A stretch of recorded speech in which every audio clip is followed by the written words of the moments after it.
Hello friends, मैं आपका दोस्त डॉक्टर सुनील कुमार और आप देख रहे हैं डॉक्टर कुमार एजुकेशन क्लिनिक। आज हम बात करेंगे कि हमारा सेकंड ब्रेन क्या है और सेकंड ब्रेन काम क्या करता है। आपने आज तक यही बात सुनी होगी कि हमारे पास एक ब्रेन है और वो हमारे बहुत सारे काम करता है, कंट्रोल, कोऑर्डिनेशन, बैलेंस और भी बहुत सारी चीज़ें। लेकिन पहले साइंस ये मानती थी कि भाई आपके शरीर में जो भी कुछ होता है वो सब कुछ सेंट्रली कंट्रोल होता है, यानी हमारा नर्वस सिस्टम, ब्रेन, मतलब सबकॉन्शियस ब्रेन और जो हमारे ब्रेन के अंदर और दूसरे भी पार्ट होते हैं, वो इनवॉलेंट्री और जो वॉलेंट्री आपके फंक्शन होते हैं वो सब वही कंट्रोल करते हैं और उसके कारण ये सब कुछ होता है। लेकिन जैसे जैसे साइंस में रिसर्च हुई तो ये बात क्लियर है अब बिल्कुल कि हमारा एक सेकंड ब्रेन भी होता है जिसको हम एंट्रिक ब्रेन भी कह सकते हैं। और गट, हमारा जो गट है, यानी हमारा जो गट है वो हमारा सेकंड ब्रेन है।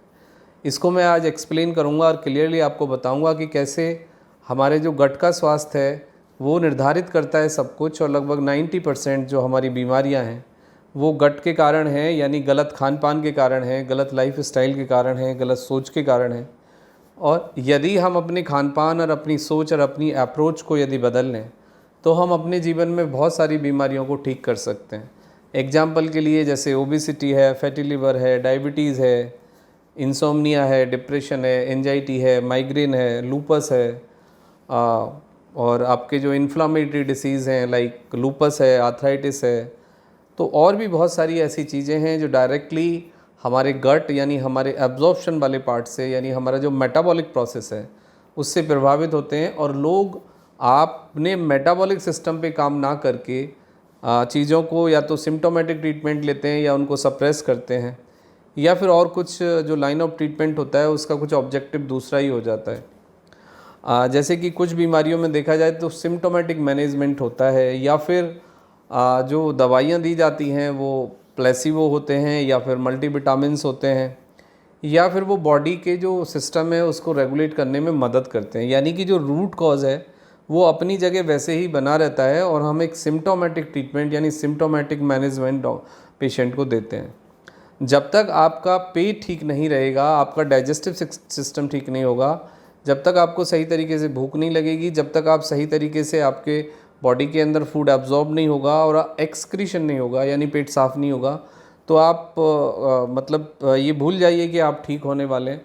फिर आपकी प्रॉब्लम कुछ टाइम के लिए या टेम्परेरी या फौरी तौर पर कुछ समय के लिए कम हो सकती है, लेकिन वो प्रॉब्लम समय बढ़ने के साथ बढ़ेगी, दूसरे कॉम्प्लिकेशंस होंगे। एक बीमारी यदि बहुत लंबे समय तक आपके शरीर के साथ रहेगी तो फिर वो दूसरी बीमारी पैदा करेगी, फिर तीसरी बीमारी पैदा करेगी, और आप देखेंगे कि कुछ समय के बाद जब हम पेशेंट से मिलते हैं तो उसको मल्टीपल प्रॉब्लम स्टार्ट हो चुके होते हैं।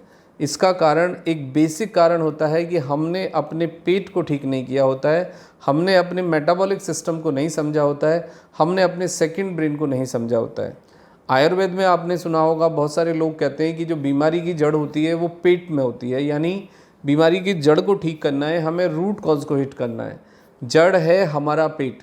जैसे एग्जाम्पल के लिए यदि मैं आपको क्लिनिकल पैरामीटर्स की बात करूं तो हमारा ट्राइग्लिसराइड, हमारा कोलेस्ट्रॉल, हमारा यूरिक एसिड, हमारा फैटी लिवर, ये चारों ही पैरामीटर बहुत क्लिनिकल रोल प्ले करते हैं, बहुत क्रिटिकल रोल प्ले करते हैं। और ये चारों पैरामीटर यदि ठीक ना रहें तो हमारी लाइफ इवन खतरे में भी पड़ जाती है। लेकिन ये चारों पैरामीटर फूड से डायरेक्टली रिलेटेड हैं। जैसे कि आपने सुना होगा कि यूरिक एसिड यदि आपका बहुत ज़्यादा बढ़ा हुआ है तो डॉक्टर आपको करेक्टली एडवाइस देते हैं कि भाई आप स्मोकिंग बंद करिए, आप नॉन वेज खाना बंद करिए, आप alcohol, soft drink, hard drink बंद करिए, और आप एक्सरसाइज स्टार्ट करिए, और आप वेजिटेबल फ्रूट ज़्यादा से ज़्यादा खाइए, तो फिर आपका यूरिक एसिड ठीक हो जाता है। उसके बाद है आपका कोलेस्ट्रॉल, ट्राइग्लिसराइड जिसे हम कहते हैं। यदि आपका ब्लड बहुत ज़्यादा गाढ़ा है और आपको कार्डिक रिस्क यदि बढ़ गया है तो फिर उसमें डॉक्टर आपको सीधा सा बोलते हैं कि आप फैट कम खाइए, वेजिटेबल्स लीजिए, फ्रूट्स लीजिए, वॉक करिए, प्लस आप एग ना खाएं, आप मटन ना खाएं, आप चिकन ना खाएं, आप अल्कोहल ना लें। तो मेरा कहने का मतलब ये है कि बहुत सारी बीमारियां हैं जिनमें कि सही डाइट, सही फूड, सही थॉट और एक्सरसाइज का होना बहुत ज़रूरी है। प्लस आप मेक श्योर करिए कि आप सेकंड ब्रेन के कारण कुछ गलत मैसेज फर्स्ट ब्रेन को ना दें। मोस्ट ऑफ द टाइम हम ये देखते हैं कि हम अपने सेकंड ब्रेन का जो फ्यूल है वो ठीक नहीं रखते। जब तक आप पेट को ठीक नहीं रहेंगे रखेंगे, आप मेटाबॉलिक प्रोसेस को ठीक नहीं करेंगे, जब तक आप अपने सेकंड ब्रेन को फर्स्ट ब्रेन से कनेक्ट नहीं करेंगे और फर्स्ट ब्रेन का सेकंड ब्रेन के साथ जब तक कनेक्शन सही नहीं होगा तो आपकी बीमारी को ठीक करना बहुत मुश्किल होगा। दूसरे लेवल पे आते हैं कि सेकंड ब्रेन आखिर कैसे कनेक्ट होता है और कैसे काम करता है। हमारा सेकंड ब्रेन फर्स्ट ब्रेन से कनेक्ट होता है with the spinal cord. Spinal cord में आपने सुना होगा कि नर्व्स होती हैं और नर्व्स हमारे एंटायर बॉडी के सिस्टम से लिंक होती हैं, यानी बॉडी के जो ऑर्गन्स हैं, जो बॉडी के टिश्यू हैं, जो बॉडी के डिफरेंट ऑर्गन्स हैं, वो नर्व्स के द्वारा, स्पाइनल कॉर्ड के द्वारा कनेक्ट होते हैं। और स्पाइनल कॉर्ड की नर्व्स सेम टाइम आपके गट से कनेक्ट होती हैं और आपके गट की नर्व्स यानी न्यूरोट्रांसमीटर्स के थ्रू हम ब्रेन से कनेक्ट करते हैं, यानी फर्स्ट ब्रेन से कनेक्ट करते हैं। तो फर्स्ट ब्रेन का सेकंड ब्रेन के साथ कनेक्शन और सेकंड ब्रेन का फर्स्ट ब्रेन के साथ connection is very important. Along with that इसके साथ इम्पॉर्टेंट है आपका स्पाइनल कॉर्ड के जो नर्व्स हैं उसका दोनों ब्रेन के साथ कोऑर्डिनेशन एंड द कनेक्शन।